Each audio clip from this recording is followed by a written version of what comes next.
Hello there, ladies and gentlemen of YouTube, and welcome back to the Talos Principle. And where we had previously left off, we had mostly completed World A. We still have a few things left to do, but we're not going to dwell on that for the time being, because we have a whole new world to discover, including a couple of new items, such as this thing, and that thing, a fan and a copy machine respectively. So, in the natural order, we will begin with 1. World B1. Life can be tough. A cold, heartless void. We all spend our lives looking for some kind of deeper meaning on some level. The sick truth is that there's no meaning, no ultimate purpose. That's a bitter pill to swallow. So we distract ourselves. We find ways to pretend that there's something more. In the end, all there is pain and dust. Serious Sam's planet was killed years ago. He doesn't like to talk about it that much anymore. There's a computer here with a couple more files which are definitely worth going over, such as Osiris 1. Got it, lyrics. This is like the best song in the entire world. It has 24 million views. It's pretty great. You know, it's all about people getting it, and if you don't got it, then, well, if you're the only person that's not got it by now, then you must be kind of slow to catch on to these things, because you gotta have it, you know? You gotta have it. And, you gotta have this QR code, too. We gotta have everything, that's why we're here, is we have to have all of these sigils. If we don't got those, then we got nothing on Elohim. Dropping those sick beats up in that tower, yo. I'm good at commentary. Also, this guy made a box float. It's pretty rad. Right then, I actually think I might have forgotten something at the beginning of the level. That's actually a pretty great start, as I've already forgotten. One important thing is that there's a paint can here! This is really cool, because you can actually paint your own QR codes on certain walls. And it's a fun little thing to do, in my opinion. I like being able to do it, like... In fact, I wrote one down here in my test playthrough. Am I going crazy, or do the computer terminals have a personality? We're gonna keep this one with us, actually, because we have this computer over here which we need to converse with. Maybe a computer which we don't need to converse with. It looks like it just wants to give me more files to add to my collection. More lightsabers to taunt those darn Jedi with. They will make valuable additions to my collection amongst all of these text files and song lyrics of whoever's got it and who doesn't got it. It's all very great stuff. Right then, we're gonna start off with a puzzle finally. And this is something about a star, which technically does properly introduce you to the star mechanics and how, like, you can use cross-puzzle solutions in order to obtain them, because those tend to be very popular. But we're gonna go after the sigil first, because it's kinda necessary for completion, obviously. If we weren't getting the sigils here, then this really wouldn't be a walkthrough, would it? Now this one is actually kinda simple to get, but it just requires, like, really strict positioning, because you have this laser and this door which opens at a very slow pace.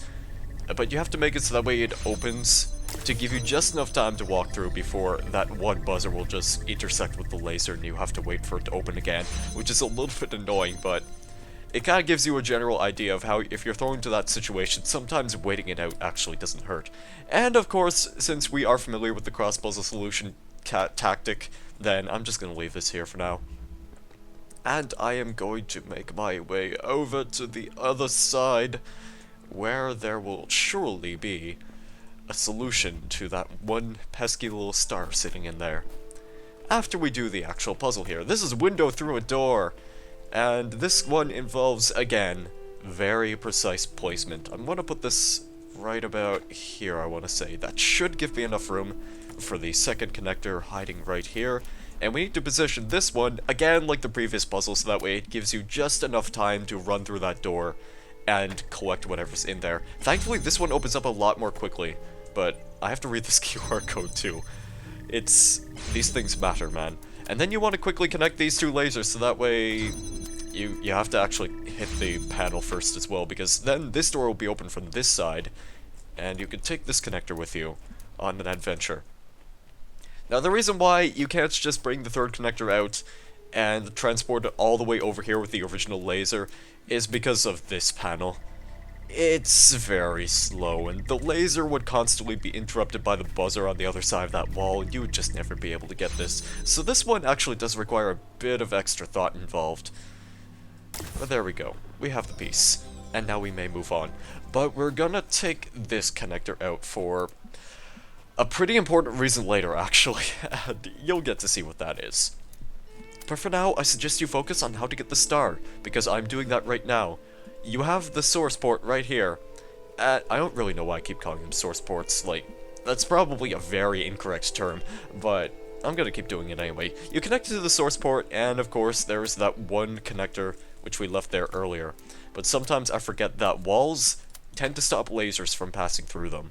Unless the lasers are extremely, extremely hot, in which case it would melt the wall completely.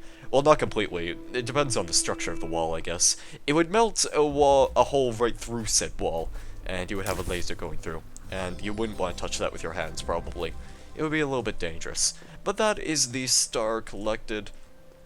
And I'm actually going to check and see if the computer actually wants to talk to me real quick, because I think he's supposed to.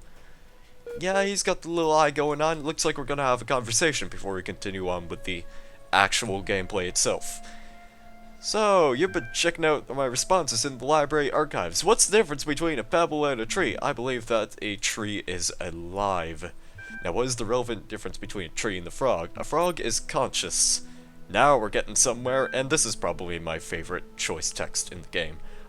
Let's try something harder. What's the difference between a frog and you? Nothing important. Frogs are people too. This is like the best thing in the world, honestly. The best piece of text you could actually submit into the computer. No deal. Frogs are people too.